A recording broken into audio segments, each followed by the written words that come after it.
السلام عليكم ورحمة الله وبركاته. هلو هلو على أحلى متابعين في الدنيا كلها، وحشتوني قوي يا حبايب قلبي. يلا بينا نصلي على الرسول ونكتب أكتر ذكر بتحبوه في التعليقات عشان لما غيرك يردده يتكتب في ميزان حسناتك. لا إله إلا أنت سبحانك إني كنت من الظالمين. وعاوزة أقول لك كلمتين: أحب الأعمال إلى الله أدومها وإن قل. نفسك تقرأ قرآن كل يوم ومش لاقي وقت؟ أدومه وإن قل. اقرأي صفحة واحدة كل يوم وثبتيها كورد، ما فيهوش تهاون. نفسك تصلي قيام الليل ومش قادرة من كتر التعب؟ أدومه وإن قل. صلي ركعتين قيام بقصار الصور وبعديهم ركعة وتر بعد صلاة العشاء مباشرة. كله بعد العشاء وانتي لسه كده في حموتها. نفسك تطلعي صدقات ومش قادرة من كتر المصاريف اللي وراكم؟ أدومه وإن قل. طلعي كل يوم جنيه واحد بس وحطيه في علبة على جنب، وآخر الشهر هيبقى معاكي 30 جنيه طلعيهم لله في أي باب للخير. وهكذا في كل باب خير نفسك يكون ليكي سهم ونصيب فيه. قال الرسول صلى الله عليه وسلم: أحب الأعمال إلى الله أدومها وإن قل. صدق رسولنا الكريم. وبس كده. ولو لسه ما اشتركتش في القناة بدعوك تشترك وتفعل زر الجرس على إشعارات الكل عشان يوصلك مني كل جديد في قصصي وحكاياتي. ويلا بينا نسمي الله ونشوف قصتنا النهاردة بتحكي عن إيه. بتبدأ حكايتنا في مستشفى استثماري كبيرة. كانت ماشية بنت جميلة ومحجبة، وهي الدكتورة حياة الجوهري. عندها 25 سنة. أبوها وأمها ماتوا وهي عايشة لوحدها. مخطوبة لدكتور زميلها اسمه رامي وعنده 30 سنة. وصلت حياة قدام مكتب رامي، خبطت ودخلت وهي بتتكلم باستغراب: ايه يا رامي، هتروح ولا زي كل يوم؟ انا بقول تروح تستريح شوية، خلاص الحالات بقت كويسة ومفيش اي طوارئ. لا أنا هفضل، يمكن حالة تنتكس ولا حاجة. لازم أكون موجود عشان أطمن على ما يجي دكتور مراد، وساعتها بس هروح وأخطف ساعتين كده. حياة ابتسمت بسعادة وهي حست بفخر كبير إن الشخص الرحيم ده صاحب الضمير الكبير ده خطيبها. وقالت بسعادة: بجد يا ريت كل الناس زيك يا رامي، كنا هنبقى عايشين في الجنة والله. يا ريت كل الدكاترة يراعوا ضميرهم زيك كده. أول مرة أشوف بيتبرع بمرتبه عشان يعالج الناس الغلابة اللي مش معاهم فلوس. ده واجبي يا حياة، واجب كل دكتور. أنا أصلا ضد فكرة إن الدكتور ياخد مقابل عمله، لأن ده واجبه أصلا إن هو ينقذ حياة الناس. الله، مالك كده يا دكتور رامي؟ خف علينا شوية، مش للدرجات دي يعني. احنا الدكاترة برضو غلابة، أمال هنعيش منين لما ما ناخدش مقابل بقى؟ تصدقي عندك حق، فاتتني دي. يلا بس الحق انتي امشي عشان الوقت اتأخر، وابقي طمنيني عليكي لما توصلي. حاضر يا رامي، مع السلامة. لو احتجت أي حاجة كلمني، ولو في أي طوارئ كلمني برضو. مشيت حياة وهي هتطير من السعادة. أما رامي فابتسم بمكر وقام دخل أوضة العمليات، وكان فيها دكتور اسمه مراد وممرضة اسمها سناء، ونايم على السرير شاب وشكله متخدر تماما. قال مراد بضحك: اتأخرت كده ليه يا ملاك الرحمة؟ الحلقة قربت تحمض. هعمل ايه، كنت بمثل الدور بتاع كل يوم. انا بجد زهقت منها خالص، بس لازم انيمها عشان ما نكشفش. ردت سناء بدلع: والله يا دكتور انت محتاج واحدة تدلعك، انما الدكتورة دي استغفر الله العظيم، شكلها محترمة وصاحبة اخلاق ومبادئ وهتتعبك على الاخر. رد مراد: لا حول ولا قوة الا بالله، ربنا يبعد عنا الاشكال دي يا سناء ويوعدنا دايما بولاد الحرام. اللهم امين يا دكتور. يلا بقى سمي وافتح، خلينا نفضي الواد ده، كفايه عليه شقه في الدنيا لحد كده. رد رامي بمكر: عندك حق يا سناء، الواد ده طول عمره شقيان في الدنيا دي، سواق تاكس بيشقى على امه واخواته، وجايلي عشان اعمل له عمليه الزايده، لان طبعا انا بعمل عمليات للناس الغلابه ببلاش. كمل مراد بمكر: اه طبعا، بس ده قدام الناس وبس، وبعد ما نعمل العملية تاني يوم نقول إن الحالة حصل لها مضاعفات وماتت، وإحنا نكون فضينا الجثة ونبيع بقى الأعضاء اللي يدفع أكتر. على فكرة إحنا بنعمل عمل إنساني برضو يا دكتورة، يعني بنساعد ناس تانية تعيش، عشان كده ربنا بيكرمنا. ضحكوا التلاتة بكل شر وبدأوا شغل في الحالة اللي قدامهم، وهم بيبدأوا يسرقوا الأعضاء عضو عضو. أما في نفس الوقت كانت حياة وهي خارجة افتكرت إنها نسيت الموبايل بتاعها، رجعت علشان تجيبه، بس لفت نظرها نور أوضة العمليات. قربت وسمعت كل حاجة، جسمها كان بيترعش، بس فتحت الباب ورامي واللي معاه اتصدموا جدا. ورامي توتر قوي: حياة حبيبتي، شفتي الشاب ده حالته اتدهورت ازاي؟ كان لازم تدخل جراحي، الحمد لله ان هو ما ماتش. انت لسه بتكمل في كدبك يا زبالة، انا سمعت كل حاجة. انت ازاي كده؟ حرام عليك والله، والله لا هبلغ عنك بحق كل الناس الغلابة دول اللي انت قتلتهم وخدت اعضائهم. قالت كلامها وجريت وهي بتعيط. اما سناء عماله تندب وتقول يا لهوتي يا لهوتي، خلاص رقبينا هتتعلق في حبل المشنقه بسبب الزفته دي. وتعصب مراد، وبعدين يا رامي هنعمل ايه؟ هنسيبها تمشي كده بسهوله؟ يلا تعالى نلحقها. رد رامي بشر، اطمن يا مراد، رامي دايما عنده خطه بديله. بكره الصبح هاخد عزا خطيبتي وحبيبتي اللي حصل في شقتها حريقه، ويا حرام ماتت وسابتني لوحدي في الدنيا دي اتعذب بفراقها. يخرب بيت دماغك يا دكتور، انت ايه شيطان؟ كل حاجة عامل حسابها كده؟ ابتسم رامي بمكر وطلع موبايله. ايوه يا شومة، نفذ اللي قلتلك عليه. ايوه موت الدكتورة حياة، عاوز حريقة كبيرة يا شومة وتبان قضاء وقدر، فاهم ولا لا؟ رد شومة واللي كان قاعد على القهوة. اطمن يا دكتورة، اول مرة نتعامل مع بعض يعني. سلام، عشان الحق اجيب ولاعة جديدة. قفل رامي وهو بيبتسم بكل شر. أما عند حياة فكانت وصلت شقتها ودخلت أوضتها وقعدت تعيط بانهيار. ازاي ضحك عليا ده كله؟ ازاي خدعني بالطريقة دي؟ معقولة كنت عامية قوي كده؟ أنا لازم بكرة الصبح أروح أبلغ عنهم كلهم. وفضلت تعيط لحد ما راحت في النوم. أما شومة فكان وصل وفتح شقة حياة بكل سهولة ودخل على المطبخ، فتح الغاز وخرج بعد ما رمى الولاعة والنار بدأت تنتشر في البيت كله. أما في أوضة حياة كانت في سابع نومة حست بخنقة وبدأت تصحى وهي عمالة تكح، وبعدين شافت النار قدامها وقعدت تصرخ الحقوني الحقوني يا ناس، حريقة، حد يلحقني حد يلحقني. النار كانت بتكبر حواليها وهي حاولت تخرج معرفتش، نفسها خلاص كان بيضيق جدا وهي بتحاول تخرج وقع على راسها ماسورة الستارة، اغمى عليها في اللحظة دي. وبعد ثواني اقتحم ولسم البيت ودخل شاف حياة، شالها ونزل بيها بكل احترافية. أما عند شومة ركب العربية وجري بيها، وبعد وقت ركن ورن على رامي وهو بيقول بابتسامة الباقية في حياتك يا دكتور، عندك كرافتة سودا ولا اسرق لك واحدة؟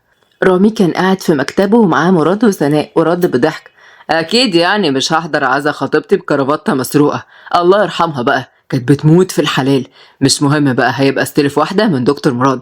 وانت يا شومة فلوسك هتوصلك النهاردة وبعديها تختفي، يلا سلام. قفل معاه مراد وقال بمرح انا عندي كرافتة سودا بس فيها نقط حمراء، تنفع معاك دي يا دوك؟ لا يا دكتور، انا عندي حزام رأس اسود ممكن تعمله كرافتة لو حابب.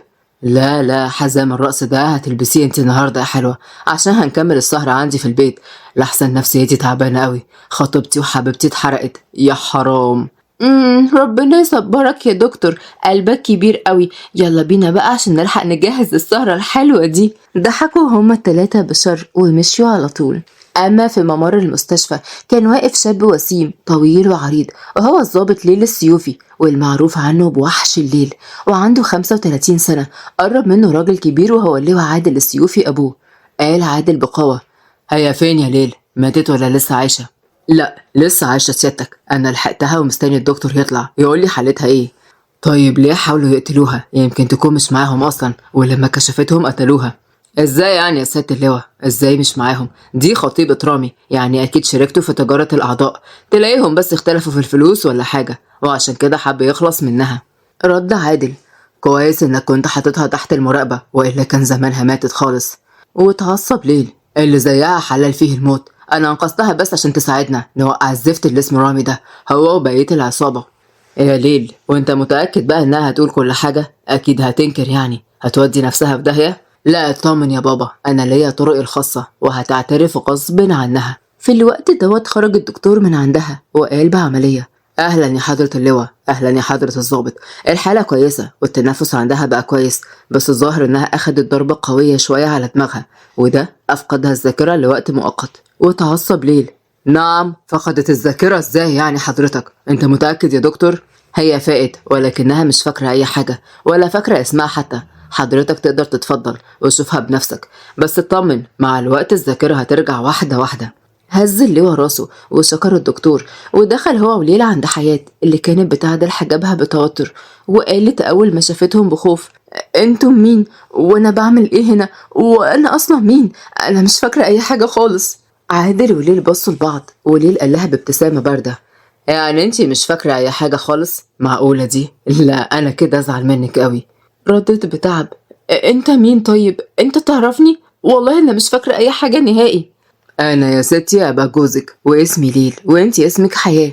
عادل بص لابنه بصدمة وحياة قالت بتعب: حياة وليل؟ طيب انا ايه اللي حصل لي؟ طيب حادثة بسيطة يا حبيبتي، بعدين هفهمك على كل حاجة. ارتاحي انت دلوقتي وانا هطلع اشوف الدكتور عشان لو ينفع تخرجي النهاردة على بيتنا. هزت حياة راسها بتعب ودماغها كانت هتنفجر، حاسة انها فاضية من جوه. اما ليل وعادل خرجوا من الأوضة وعادل قال بضيق: ايه اللي انت قلته جوه ده يا ليل؟ انت اتجننت ولا ايه؟ ده الصح يا بابا، البت دي اكيد بتستعبط عشان تخلع، بس لا انا مش هسيبها هي وبقية العصابة. لو سمحت يا بابا عاوزك تروح دلوقتي وتفهم ماما واخواتي ان خبطت البنت دي بالغلط وهي فقدت الذاكرة ومفكرة ان جوزها عشان ما يشكوش في اي حاجة. ماشي يا ليل، بس انا ضد ده كله، استنى لما البنت تخف وبعدين نستجوبها احسن. وبعدين احساسي بيقول انها بنت كويسة وملهاش اي علاقة بالعصابة دي. رد ليل بقوة: حضرتك عارف يا سيادة اللواء ان احنا ملناش دعوة بالاحاسيس، احنا بنتحرك بناء على الادلة. تمام يا حضرة الضابط. ومشي عادل لانه عارف ابنه ودماغه الناشفة. اما ليل فرسم ابتسامة كذابة على وشه ودخل لحياة مرة تانية. على فكرة بقى انا هعاقبك جامد اوي على اللي عملتيه ده يا حياة. ردت بخوف: عقاب ليه؟ هو انا كنت عملت لك ايه بس؟ عقاب عشان نسيتيني كده كده تنسي جوزك حبيبك. حياة بصت له، شاب وسيم ويخطف قلب اي بنت، معقولة ده جوزها؟ اتكسفت جدا وخدودها احمرت وقالت بخجل: معلش والله غصب عني، بس ان شاء الله هفتكر كل حاجة. قولي احنا متجوزين من امتى وازاي؟ احكي لي كل حاجة. صحيح، هما فين اهلي؟ مش انا عندي اهل برضو؟ ليل حس بنغزة في قلبه لأنه عارف إنها يتيمة، بس رجع فكر نفسه إنها ما تستاهلش أي شفقة، دي واحدة مجرمة. رسم ابتسامة كذابة: إحنا يا ستي متجوزين من شهر وأنا ظابط وإنتي دكتورة، وبالنسبة لأهلك بقى فهم ماتوا من زمان، بس أنا يا حبيبتي كل أهلك. رديت بحزن: يعني أنا يتيمة؟ طيب إحنا عايشين فين؟ والحادثة دي بس حصلت إزاي؟ إحنا عايشين في الفيلا مع عيلتي، أبويا اللي كان معايا دوت سيادة اللواء عادل، والدتي اسمها زينب، واخواتي الصغيرين سارة ومازن توأم في تالتة جامعة. أما الحادثة بقى فبلاش كلام عنها كتير عشان ما تتعبيش. عندك حق. ماشي، أنا هنام دلوقتي لأن حاسة إن دماغي بتوجعني ومصدعة قوي. نامي يا حبيبتي نامي، وأنا هفضل جنبك طول الوقت ما تقلقيش. واستسلمت حياة للنوم بالفعل، وبعد ما ليلى اتأكد إنها نامت خرج من الأوضة ورن على واحد زميله في الشغل واللي اسمه إياد. نفذت اللي قلتلك عليه يا إياد؟ جبت كوسة مكان حياة؟ رد إياد، واللي كان واقف في شقة حياة بعد ما طفوها وحواليه ناس كتيرة جدا، عساكر وناس بترفع البصمات والدنيا مقلوبة. اطمن يا وحش، نفذت كله بالحرف، والجيران هنا كلهم عارفوا ان حياة خلاص ماتت وما عادش ليها وجود. كويس اوي يا اياد، انا بقى هرن على رامي باشا، اكيد هيموت ويطمن ان خطته اتنفذت بسلام. أما في شقة رامي كان هو ومراته وسناء بيرقصوا وبيشربوا، وأول ما موبايله رن برقم غريب طفى الأغاني ورد: ألو، أيوة معاك دكتور رامي، مين حضرتك؟ رد ليل بقوة: أنا حضرة الضابط ليل السيوفي، عندي خبر ليك وحش، للأسف خطيبتك دكتورة حياة شقتها ولعت وهي للأسف انتقلت للرفيق الأعلى. رد رامي بانهيار مصطنع: إيه؟ حياة ماتت؟ أنت بتقول إيه؟ مستحيل طبعا، لا لا، حياة لا يمكن تسيبني أبدا. مراد كتم ضحكته وأخد الموبايل من رامي بعد ما غمز له ورد بحزن: ألو، أيوة يا حضرة الضابط، معاك دكتور مراد زميل دكتور رامي، آسف بس الدكتور أغمى عليه من الصدمة. ابتسم ليل بسخرية ورد بتعاطف مصطنع: ربنا يصبره، أنا مقدر جدا. طيب أنا هقفل دلوقتي عشان ما نخلص شوية إجراءات. قفل ليل وهو بيتجز على أسنانه بكل غيظ من شر رامي ده وتمثيله. أما في شقة رامي فقعدوا يضحكوا وسناء بتقول بتريقة: تحب افوقك بايه يا حبيبي؟ كلونيا 5 خمسات ولا حتة بصلة؟ لا انا بفوق بالفلوس، بس يلا بقى ننبسط شوية عشان بكرة عندي يوم طويل، لازم انا اللي اقف في العزا، ما المرحومة ملهاش حد غيري بقى. رد مراد بسخرية: طيبتك ازاي ده؟ دي هي سر مشاكلك يا ابني والله. الكل ضحك وكملوا سهرتهم بكل برود، والشيطان عميهم او هما الشيطان بالذات نفسه. اما ليل فدخل اوضه حياه وكانت رايحه في النوم خالص، بصلها هو بيقول في سره: ازاي البنت اللي نايمه شبه الملايكه دي يطلع منها ده كله؟ بس انا هكشفك ومش هسيبك غير لما تتحاسبي على كل جرايمك. فضل ليل قاعد قدامها على الكرسي في المستشفى لحد ما راح في النوم هو كمان. وتاني يوم الصبح في عزا كبير وهو عزا حياة كان واقف رامي بيبكي بانهيار وجنبه مراد بيواسيه وكلهم لابسين اسود، والكل صعبان عليه رامي أما ليل فوصل العزاء وابتسم بسخرية، قرب من رامي وسلم عليه وهو بيقول بقوة: الباقية في حياتك يا دكتور رامي، أنا الضابط ليل اللي كلمتك امبارح. حياتك الباقية يا فندم، يا ريت تقولي مين اللي عمل كده في حياة، مين اللي ولع في الشقة؟ الله، محدش ولع في الشقة يا دكتور، دي حادثة عادية جدا، قضاء وقدر يعني، ربنا يصبرك بعد إذنك. مشي ليل، أما رامي كمل تمثيله وقدام الناس كلها كان عمال يظرف الدموع عليها. صحيح يقتل القتيل ويمشي في جنازته. أما في المستشفى كانت قاعدة حياة بتعيط بخوف، وأول ما ليل دخل وكان شايل شنطة فيها لبس جريت في حضنه على طول، وهو اتجمد من المفاجأة دي وقلبه دق جدا. ايه مالك يا حياة بتعيطي ليه؟ حصل حاجة؟ قوليلي. انت اللي سبتني، لما صحيت ما لقيتكش خفت قوي، وكمان حلمت حلم وحش جدا. ليل غصب عنه دموعها دي وجعته جدا وتعلقها بيه أثر فيه، حاوت وشها بحنان: حقك عليا، انا بس كنت بخلص اوراق خروجك من المستشفى، ما تزعليش مني، قوليلي بس حلمتي بايه؟ حلمت بنار كتير قوي، وانا واقفه وسط النار دي وعماله اصرخ ومحدش سمعني خالص، محدش سمعني، وكأن النار بتخنقني وعماله كح جامد. خلاص خلاص اهدي يا قلبي، انسي الحلم الوحش ده، يلا خدي شنطة الهدوم دي غيري عشان نرجع على بيتنا بقى. هزت حياة راسها واطمنت بوجوده، دخلت الحمام وغيرت، بس كان جايب لها نقاب واستغربت جدا بس لبسته وخرجت. هو أنا كنت منقبة أصلا يا ليل؟ معقولة دي كمان كنت ناسياها؟ رد ليل بمرح مصطنع: إذا كان أنتي ناسياني أنا شخصيا مش هتنسي بقى النقاب؟ ضحكت حياة قوي وهو قلبه اتخطف من ضحكتها، بس فوق نفسه من المشاعر اللي بدأ يحس بيها دي وأخدها ومشيوا. وبعد نص ساعة في فيلا عادل السيوفي كان عادل وزينب وسارة ومازن قاعدين في الصالون، وعادل بيقول بتحذير: خلاص فهمتوا كلكم، ليل وحياة زمانهم على وصول، اوعى حد فيكم يلخبط الدنيا، والله احبسكم، واولهم انت يا ست زينب، انا مش خايف غير منك انت اصلا. الله، جرى ايه يا عادل؟ هو انا هودي ابني في داهيه برضه؟ ما خلاص بقى، هي مراته على ما الذاكره ترجع لها وتفتكر هي مين واهلها فين ونرجعها وخلاص. ردت ساره بمكر: بس كده يا بابا حضرتك بتخون شرف المهنه وبتخليني انا كمان اتنازل عن مبادئي، وانا بصراحه مبادئي دي غاليه جدا. رد مازن بتاكيد: ايوه يا بابا بالظبط كده، احنا عاوزين 500 جنيه عشان نحط لسانك جوه بقنا. 500 جنيه ايه يا متخلف انت؟ احنا بنساوم لواء وظابط، يعني مش اقل من 750 لكل واحد اصلا. رد عادل بغضب: عارفه يا حيوان انت واخوكي الاهبل ده لو ما تلمتوش والله لا هرزعكم عقله من بتوع زمان، فاكرين؟ ودي حاجه تتنسي برضه يا حاج، ده احنا كنا بنتمد منك اكتر ما بنستحمى. وردت زينب بضحك: ايوه يا مازن، ما انتوا كنتوا عفاريت بقى الصراحه. والكل ضحك وهما بيفتكروا ذكريات زمان. اما في الوقت دوت دخل ليل ومعاه حياه وكانت بتعدل نقابها بتوتر. زينب جريت حضنتها جدا: الحمد لله على سلامتك يا حياه يا حبيبتي، انا كنت عاوزه اجيلك المستشفى بس ليل قال لي ان انتوا جايين يا حبيبه قلبي. واتكلمت ساره بمرح: وسعي بقى يا ماما شويه لما اطمن على مرات اخويا الغاليه دي. حضنتها ساره وقال مازن بمرح: وسعي يا بنت كده لما اطمن انا كمان على مرات اخويا، اشمعنى انا يعني؟ كان مازن عامل نفسه رايح يحضنها بس ليل واقف قدامه وعيونه بتطق شرار.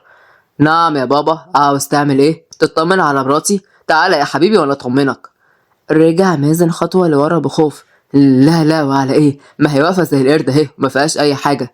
الكل ضحك حتى حياة، ودخلوا قعدوا كلهم في الصالون، وحياة كانت لازقة في ليل وكان هيقوم مسكته باللهفة وهي بتقول بخوف: انت رايح على فين يا ليل؟ ما تسيبنيش لوحدي. ليل قلبه دق اول ما مسكت ايده وهي بتتحامى فيه: انا هدخل بس مع بابا اوضة المكتب 5 دقايق وارجع لك يا قمر. هزت حياة راسها بس من جواها مش عاوزة تبعد عنه ثانية واحدة، طول ما هو جنبها بتحس بالأمان، بس اندمجت في الكلام مع زينب والأولاد. أما في أوضة المكتب قال ليل بذهول: انت قلت ايه لماما واخواتي؟ والله انا قلقان منهم. والله انا اكتر منك يا ليل، بس ما تقلقش، انا قلت لهم انك خبطتها بعربيتك والبنت فقدت الذاكره، واحنا دارينا على الموضوع عشان ما تتحبس، وفهمنا البنت انها مراتك وهم الحمد لله صدقوا. طب الحمد لله يا بابا، المهم دلوقتي عاوزين نكثف المراقبة على رامي وعصابته، هما دلوقتي مدين الأمان لأنه فاكر إنه خلاص من حياة. عندك حق، ده أنسب وقت عشان نقبض عليه، بس برضه لازم ناخد حذرنا لأنه مش سهل، ده داهية يا ليل. رد ليل بقوة: إن كان هو داهية فأنا وحش الليل ومش هسيبه أبدا، يلا بينا بقى نطلع نشوفهم عملوا إيه في حياة. خرج ليل هو وعادل واتجمعوا كلهم اتعشوا في جو جميل، وبعدين طلع ليل وحياة أوضتهم، وقعدت حياة تبص للأوضة باستغراب، وليل اتكلم: ايه الأوضة مش عاجباكي يا حياة؟ عادي ممكن نغير الديكور لو حابة. رفعت حياة النقاب وهو تاه في جمال عيونها وقالت باستغراب: لا انا بس مستغربة شوية، اصل شكلها اوضة رجالي جدا مش اوضة عرايس يعني، حتى ملناش اي صور متعلقة فيها. اما ليل كان عنده سرعة بديهة بسبب شغله. يا قلبي عندك حق، احنا جوزنا بسرعة لان ما كنتش قادر اعيش من غيرك، وبعدين سافرنا شهر عسل وقلنا لما نرجع نبقى نغير ديكور الأوضة دي، ده حتى لبسك مش هنا اصلا، راح في الحادثة، بس فداكي هجيبلك اجمل لبس في الدنيا كلها. ردت حياة بخجل: انا مش عاوزة لبس ولا اي حاجة، انا عاوزاك انت يا ليل، صحيح انا مش فاكراك بس مش بحس بالامان غير وانت جنبي، ارجوك اوعى تبعد عني تاني يا ليل. ليل قلبه دق جدا وبقى مش قادر يستوعب اللي بيحصل ده، مشاعره اتحركت ليها بسبب كلامها وبسبب صدقها، ولكن أقنع نفسه إن هي ممكن تكون بتمثل، واتكلم في سره: قال يا ليل دي بتحاول تلعب بيك وتسيطر عليك، دي شطانة مش بني آدمة. طمني يا حبيبتي مش هسيبك أبدا، أنا جنبك أهو. ابتسمت حياة وفي حركة مفاجأة قربت منه ورمت نفسها جوه حضنه، أما هو غمض عيونه بوجع وعقله بيفتكر إنها مجرمة، ولكن هو محتار جدا بين الاتنين مش عارف يعمل ايه. وتاني يوم الصبح في المستشفى كان رامي في مكتبه ومراد وسناء ورامي راسم الحزن على وشه بإتقان، وزمايله بيعزوه ومدير المستشفى بيقول بمواساة: الباقية في حياتك يا دكتور رامي، شد حيلك، لو مش قادر تكمل شغل روح انت عادي معاك عذرك. لا طبعا يا دكتور، ما ينفعش اتأخر على المرضى بتوعي، والشغل بيهون عليا حزني ووجعي على حياة. الله يرحمك يا حياة. رد المدير بفخر: ربنا يكتر من أمثالك يا دكتور رامي ويصبرك يا رب. طيب بعد إذنكم أنا بقى. وخرج المدير وبص مراد وقال بسخرية: المدير بيقول ربنا يكتر من أمثالك، ده كده هيقضوا على الناس الفقراء كلهم واضح. ردت سناء بمرح: ألا قولي يا رامي كل الدموع دي جبتها منين يا أخويا يخرب بيتك، ده أنا صدقتك. رد رامي بمكر: قطارة يا أختي مش حوار يعني، وبعدين لازم أرسم الدور صح، دي خطيبتي برضو، وحتى بفكر أعمل لها كولدير رحمة ونور عليها. والله حاساك هتحط فيه منوم عشان محدش هيشرب من الكولدير ده غير الناس الفقراء اكيد، ويقوم عليهم بعدها وتاخدهم تفضيهم على مزاجك يا باشا. يا بنت الايه يا سناء، انت ازاي بقيتي فهماني قوي كده؟ ضحكوا كلهم وقعدوا يكملوا اتفاق على شغلهم بالراحة بعد ما خلصوا من حياة والطريق بقى فاضي قدامهم. أما في فيلا عادل السيوفي وفي أوضة حياة وليل اللي كان ماسك أكياس كتير وأعطاها لحياة وهو بيقول بابتسامة باردة: اتفضلي يا حياة، ده لبس جديد ليكي، يلا بقى غيري عشان ننزل على تحت. أخدت حياة اللبس بسعادة وفرحت قوي وحضنته وهي بتقول: ربنا يخليك ليا يا ليل، شكرا قوي قوي على اهتمامك ده بيا. ليل اتجمد وبعدها عنه وهي استغربت: شكرا على ايه؟ انتي مراتي ومسؤولة مني ولازم اهتم بيكي طبعا، انا نازل بقى على ما تجهزي يا حبيبتي. ليل كان لسه هيتحرك بس حياة داخت جدا وكانت هتقع من طولها، ولكن هو مسكها بكل لهفة: في ايه يا حياة مالك حاسة بايه بس؟ حياة في اللحظة دي كانت بتشوف لقطات من حياتها اللي فاتت وقالت بتعب: مش عارفة يا ليل مش عارفة، دماغي داخت قوي وفي صور بتيجي قدامي ان انا لابسة بالطو ابيض بس من غير النقاب، حجابه بس، واقف معايا شاب شكله هو كمان دكتور، يمكن زميلي، مش انت قلت ان انا كنت دكتورة ولا ايه؟ ليل اتوتر قوي بس سيطر على مشاعره دي: ايوه يا روحي انت دكتورة، طبيعي تفتكري اللي فات، ده كويس جدا، يلا بقى جهزي عشان تاكلي وتاخدي العلاج بتاعك. سندها واتعدلت وسابها ونزل، وبعد شوية اتجمع الكل وبدأوا يفطروا سوا. وبعد نص ساعة في مديرية الأمن في مكتب عادل كان قاعد هو وليل اللي حكاله اللي حصل. كده حياة ممكن الذاكرة ترجع لها يا ليل بسرعة، ده لو هي فاقدة الذاكرة بجد، واحنا لازم نتحرك يا ليل. رد ليل بقوة: أنا زرعت ناس في المستشفى تبعي وكمان زرعت كاميرات في مكتب رامي. طب مستني ايه؟ افتح يلا خلينا نعرف أي حاجة عن الزفت ده، وناوي يعمل ايه؟ وبالفعل ليل فتح موبايله وفتح الكاميرات وشاف اللي خلاه يحس بتأنيب الضمير واتكلم بغضب بعد ما سمع كل الحوار اللي دار بين رامي ومراد. واتصدم ليل: يعني حياة مظلومة؟ هي كانت هتبلغ عنه وعشان كده حاول يقتلها الكلب ده؟ اهدى يا ليل مش وقت غضب خالص، كويس ان احنا عرفنا الحقيقة بسرعة. رد ليل بحزن: كويس ايه بس يا بابا، انا ظلمتها وكذبت عليها، ازاي هصارحها؟ ولا لما هي تفتكر بقى هبقى انا منظري قدامها عامل ازاي؟ ولا هي هتسامحني ازاي اصلا؟ انت عملت شغلك يا حضرة الضابط، وبعدين كل اللي حصل ده اصلا كان لمصلحتها. لازم تختفي عن رامي خالص، لان هو اصلا لو عارف انها لسه عايشة كان برضه هيخلص عليها. وبعدين انت ازاي مهتم بمنظرك قدامها اوي كده؟ ليه يعني؟ هو انت وقعت ولا يا وحش الليل؟ اتوتر ليل جدا. هو وقعت ايه بس يا ست اللواء؟ مفيش الكلام ده. انا هقوم اشوف شغلي بعد اذنك.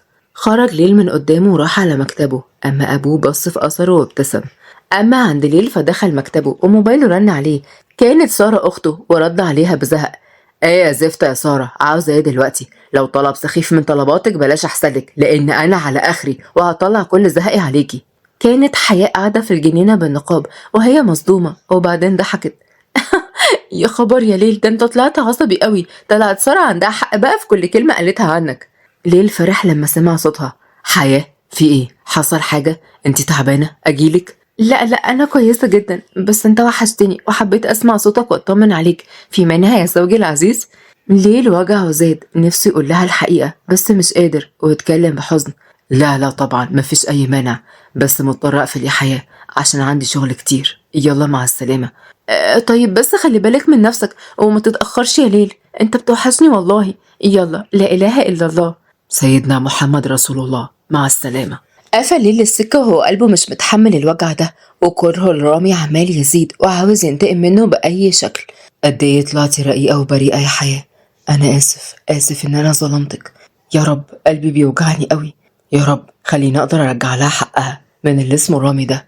أما عند حياة فحست باستغراب ودخلت المطبخ. كانت زينب واقفة مع الشغالين بتشرف عليهم، وقالت بحب: حياة قلبي، جعانة أعمل لك حاجة خفيفة كده تاكليها يا روحي على ما ليل وعادل يجوا من بره بالسلامة؟ تسلمي لي يا طنط والله، لا مش جعانة، أنا بس كنت عاوزة أسأل حضرتك على حاجة. هو ليل اتجوزني عن حب؟ ها؟ يا بنتي، ده كان بيعشقك يا حياة ومازال طبعا، بس ليه بتسألي؟ اصل ساعات كده بحس ان هو بعيد عني، او بيحاول يتعمد ان هو يبعد عني، مش عارفة ليه، ومش بيعبر عن مشاعره خالص، مع ان احنا لسه اصلا عرسان جداد. هما كده يا قلبي بسبب شغلتهم مع المجرمين. يعني عندك عادل جوزي ده مثلا، لما بيجي يعبر عن مشاعره ليا بيفسحني عنده في السجن. لا لا خلاص يا طنط، مش عاوزة يعبر خالص. قوليلي بقى بتعملي ايه عشان اساعدك؟ على ما اظن كده ان انا اكيد بعرف اطبخ. ضحكوا هما الاتنين وبالفعل ساعدتهم، رغم ان زينب كانت رافضة، بس حياء اصرت.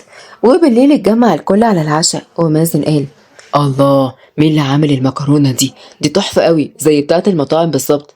ردت زينب بحب: دي حياة طلعت طباخة، انما ايه بريمو ما شاء الله عليها. واتكلم ليل بضيق: وايه اللي بيخليها تطبخ اصلا يا ماما؟ دي لسه عيانة. ردت حياة: لا لا، انا اللي عاوزة كده، وطنط ما كانتش راضية الصراحة، بس انا زهقت من قعدة البيت. هو انا ينفع اشتغل؟ مش انا كنت بشتغل قبل الجواز يا ليل؟ ليل حس بالخوف عليها ورد بغضب: مفيش زفت شغل، انسي يا حياة. وبعدين عاوزة تسلي وقتك عندك الفيلا اهو، فيها كل حاجة، انما شغل تاني لا. حياة صدمت جدا من طريقته، وعادل رد بهدوء: معلش يا حياة يا بنتي، ليه ما يقصدش، هو بس خايف عليكي وعلى صحتك. ردت حياة بحزن: عارفة يا عمو عارفة، شكرا، بعد إذنكم أنا شبعت الحمد لله. طلعت حياة على أوضتها قبل دموعها ما تخونها وتنزل منها، واتكلمت زينب بضيق: جرى ايه يا ليل؟ انت بتعمل البنت كده ليه؟ حرام عليك، البنت دي غلبانة قوي، وبقيت بحسها زي بنتي تمام، وبتمنى انها تكون مراتك بجد. ليل قلبه وجعه جدا، وآمن على الأكل من غير ولا كلمة.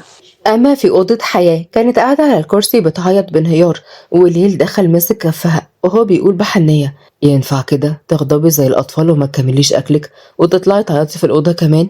وانت ينفع تزعقلي كده من غير ما اعمل لك اي حاجه؟ انت ليه بتعاملني كده يا ليل؟ انت ما بتحبنيش؟ طيب ليه اتجوزتني من البدايه؟ انتي بجد حاسه ان انا مش بحبك يا حياه؟ مش عارفه يا ليل، انا مش عارفه حاجه، حاسه ان انا تايهه جدا، بس اللي عارفاه ان انا متعلقه بيك قوي، وقلبي مش بيهدى غير وانا جنبك. الظاهر كده ان انا اللي كنت بحبك وانت ما بتحبنيش. ليل قلبه دق بوجع. ممكن كل ده يتغير في لحظة وتكرهيني، وساعتها مش عارف هعمل ايه يا حياة. ليه بتقول كده يا ليل؟ هو انت مخبي عني حاجة؟ طيب قولي وانا هفهمك، وما تخافش انا عمري ما هكرهك والله. خلاص هعتبر ده وعد منك يعني، ولما يجي الوقت المناسب وتعرفي هفكرك بوعدك ده. اوعي تكرهي ليلي حياة. هزت حياة راسها بتأكيد وهي قلبها وجعها جدا عليه، كانت نفسها تحضنه بس بعد عنها بسرعة ودخل يغير في الحمام. أما هي نامت على السرير بحزن وهو طلع ونام على الكنبة. وعدت الأيام وعلاقة ليل وحياة جامدة. ليلى على طول في الشغل وحياة حزينة، أما رامي فلسه ما بدأش عمليات من شغله وليل كان مراقبه كويس جدا. وفي يوم الصبح كان ليل بايت في شغله وفي فيلا عادل. سارة قالت لحياة يلا بقى يا حياة تعالي نخرج نفطر بره، كفاية قعدة بيت عليكي لحد كده. ردت حياة بحزن أعمل إيه بس ليل مش بيرد عليا، لازم استأذنه قبل ما أخرج يا سارة. يا ستي عادي وبعدين ماما عارفة. يلا بقى أنا والله خارجة عشان تفكي شوية، يلا بقى البسي النقاب بتاعك ويلا بينا. وفعلا حياة لبست نقابها لأنها كانت محتاجة تغيير جو، وركبت هي وسارة. وبعد نص ساعة في الكافيه كانت قاعدة سارة وحياة اللي اتكلمت بحزن. بقولك ايه يا سارة تعالي نرجع، أنا مش مرتاحة خالص بجد، ممكن ليل يزعل مني وأنا بصراحة كده مش ناقصة. انتي بتحبي ليل قوي كده يا حياة؟ والله انتي غلبانة على نياتك خالص. الله وما حبوش ليه؟ مش جوزي؟ اكيد طبعا بحبه وهو بيحبني، بس هو طبعه كده شكله كتوم. سارة توترت جدا وكانت نفسها تفهمها الحقيقة لأن كانت حياة صعبانة عليها جدا. بس حياة بدأت تبص للناس حواليها باستغراب، واللي كان فيهم رامي ومراد وسناء وقعدوا على ترابيزة. وسارة قالت باستغراب مالك يا حياة بتبصي للناس دي كده ليه؟ هو انتي تعرفيهم؟ ردت حياة بحيرة الظاهر كده. بعد إذنك يا سارة ثواني بس هتأكد من حاجة. أما عند رامي ومراد وسناء اللي اتكلمت بضيق هو انت جايبني فين؟ انا عاوزة افطر، الفطار هنا مش هيشبعني، انا عاوزة فول وطعمية وعيش مفقع. رد مراد بسخرية قلت لك يا رامي دي اخرها تفطرها على عربية فول، دي هتفضحنا والله. سناء يا حبيبتي لازم تبقي كلاس شوية، احنا داخلين على شغل جامد جدا والفلوس هتجري في ايدك، لازم تنضفي. ردت سناء بطمع بتقول ايه يا رامي؟ فلوس هتجري في ايدي؟ كام يعني يا دكتورة؟ مش اقل من 500 جنيه في العملية، هو انا عندي اغلى منك يا سوسو انتي؟ ضحك مراد وسناء قالت بفرحة ربنا يكرمك، انا عارفة اني هتسيغ على ايدك يا دكتورة. نعم هتزيقي ب 500 جنيه، دول ما يجيبوش دهب صيني حتى. وكلهم ضحكوا في الوقت ده. وقربت حياة منهم وهي بتعدل نقابها بتوتر. السلام عليكم ورحمة الله وبركاته. ردوا السلام وحياة قالت بإحراج أنا أسفة على الإزعاج، بس أنا أعرف حضرتك، حاسة إني أنا أعرفك. رامي كان شاكك في صوتها لأنه كان زي صوت حياة، كان باصص لها برفعة حاجب غريبة، بس طبعا قال عادي ممكن صوتها يبقى زي حياة لأنه متأكد إنها ماتت بالفعل. يمكن يا فندم، أصل أنا دكتور، يمكن حضرتك اتعالجتي عندي ولا حاجة. لا ده أنا كمان دكتورة، بس أنا حصلت لي حادثة وفقدت الذاكرة، بس أنا بيظهر لي وشك كتير فيمكن أكون زميلتك في الشغل ولا حاجة. في اللحظة دي كلهم اتصدموا وبصوا لبعض بحيرة والشك كبر عشان تأكدوا حياة وهي بتقول بابتسامة أنا اسمي حياة، تعرف حد بالاسم ده يا دكتور؟ رامي عيونه طلع منها شرار وخلاص ما بقاش في مجال للشك، واتصرف بذكاء وقال بترحيب ايوه طبعا دكتورة حياة، اتفضلي اقعدي، احكيلي انت مختفية فين كده يا بنتي من زمان؟ ردت حياة بحماس انا بعد جوازي عملت حادثة وفقدت الذاكرة خالص، بس مش عارفة ليه دايما صورتك بتظهر قدامي. ورد مراد جوازك؟ انت اتجوزتي مين صحيح يا دكتورة؟ احنا ما نعرفش، اصلك سبت الشغل فجأة. انا اتجوزت ضابط واسمه ليل السيوفي، بس ازاي ما تعرفوهوش؟ هو انا كنت انطوائية للدرجات دي ولا ايه؟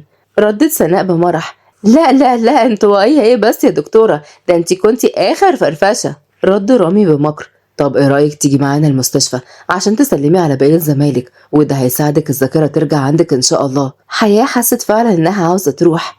طيب ثواني هقول لسارة بس اخت جوزي ولو وافقت هنيجي انا وهي معاكم. وماله زيادة الخير خيرين، اتفضلي يا دكتورة. رجعت حياة عند سارة وهي بتقول بحماس سارة شفتي حصل لي ايه؟ الناس دول طلعوا يعرفوني، دول زمايلي في المستشفى، تعالي معايا نروح معاهم المستشفى يمكن افتكر اي حاجة هناك، يلا بينا يا سارة لو سمحتي. سارة اتوترت وما بقتش عارفة تعمل ايه وابتسمت وهزت راسها بالموافقة. اما على ترابيزة رامي سأل مراد بخوف وبعدين يا رامي هنعمل ايه؟ شكلنا اتكشفنا، احنا لازم نهرب. رد رامي بقوة نهرب ليه؟ مفيش حاجة علينا، وبعدين هيبقى معانا اللي يحمينا، حياة واخت الظابط اللي اشتغلنا. وبعد ثواني جت حياة وسارة اللي حاولت تتصل بليل ولكنه ما كانش بيرد، وآخر ما زهقت بعتت رسالة واتحركوا مع رامي لقضاهم. أما عند ليل فكان في اجتماع ورجع مكتبه مسك موبايله، كان فيه رنات كتيرة جدا من حياة، وبعدين شاف رسالة أخته اللي خلته قلبه يقع من الخوف. والرسالة كان مكتوب فيها: ليل الحق، حياة اتعرفت على ناس كانوا زمايلها في الشغل، دكتور اسمه رامي واحنا رايحين معاه للمستشفى. ليل عيونه وسعت بصدمة. أما في العربية كان رامي ومراد راكبين قدام، وحياة وسارة وسناء ورا. وسارة قالت بشك: هو ايه الطريق ده؟ الطريق ده مفيهوش مستشفيات خالص. في الوقت دوت موبايل سارة رن برقم ليل، وقالت بفرحة: أخيرا ليل اتصل يا حياة، خدي ردي عليه. ولكن سناء كانت أسرع منها وأخدت الموبايل وهي بتقول بمكر: لا عنك يا حلوة انت وهي، سيبوا حضرة الضابط يشوف شغله. ردت سارة بغضب: انت ازاي تاخدي الموبايل بالشكل ده؟ هاتيه لو سمحتي، انا ما بحبش الهزار بالشكل ده.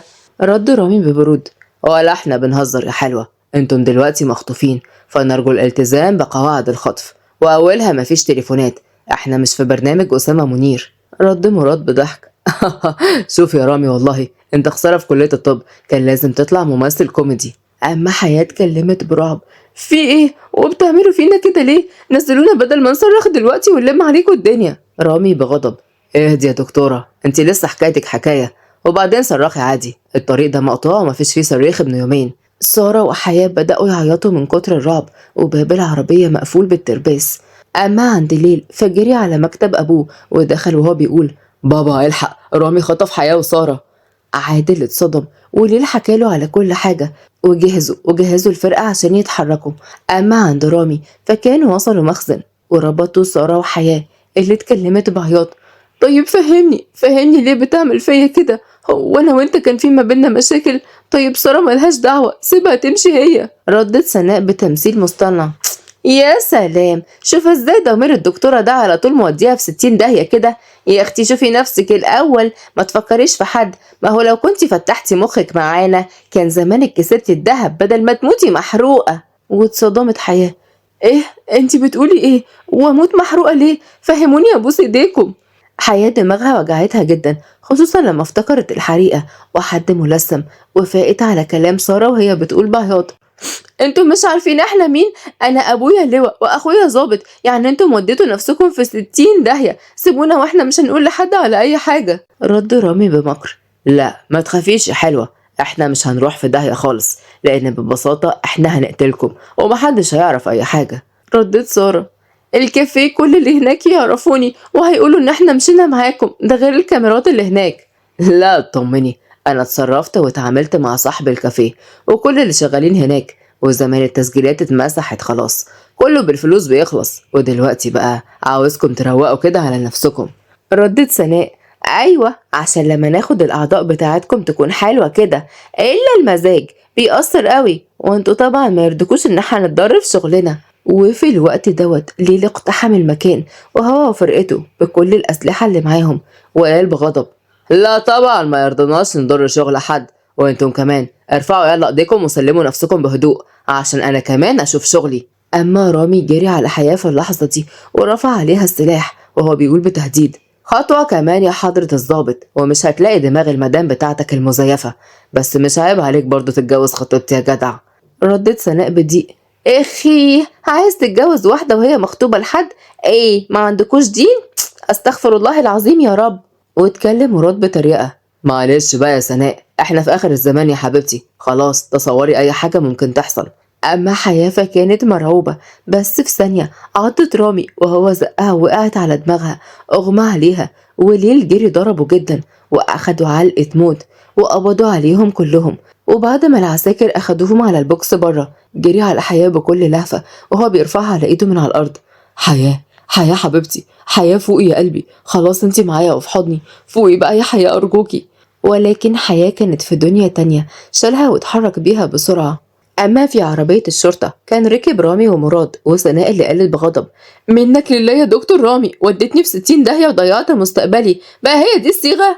اتنيلي في اللي احنا فيه بقى، بتلومي عليا في ايه؟ ثم انا كان قصدي اسيرك بالكلبشات، انتي اللي هبلة بقى ومركزتيش. منكم لله. طيب هو كده انا هتحبس لوحدي؟ ما ينفعش ابقى معاكم في نفس الزنزانة نونس بعضينا؟ رد مراد بغيظ. اطمني يا اختي، كلنا هنتشعلق في حبل عشماوي، مش هنطول حتى زنزانة واحدة. أما عند ليل فوصل المستشفى، وكانت حياة في الأوضة نايمة على السرير، وأخيرا فاقت، والدكتور وليل وإسارة كانوا معاها. واتكلم الدكتور. دكتورة حياة، انت كويسة؟ حاسة بحاجة؟ واتكلمت حياة بجمود. أنا كويسة جدا يا دكتور الحمد لله، وعاوزة أمشي دلوقتي لو سمحت. رد ليل بلهفة. حاضر يا حبيبتي، هنمشي حالا ونرجع بيتنا، بس اطمن عليكي. حضرة الضابط، أنا هروح بيتي، أنا مش بيت حضرتك. أصل أنا خلاص الذاكرة رجعت لي بالكامل. ليل اتصدم في الوقت ده، وطلب من الدكتور وإسارة يطلعوا بره، وبقى هو وحياة لوحدهم، واتكلم باعتذار.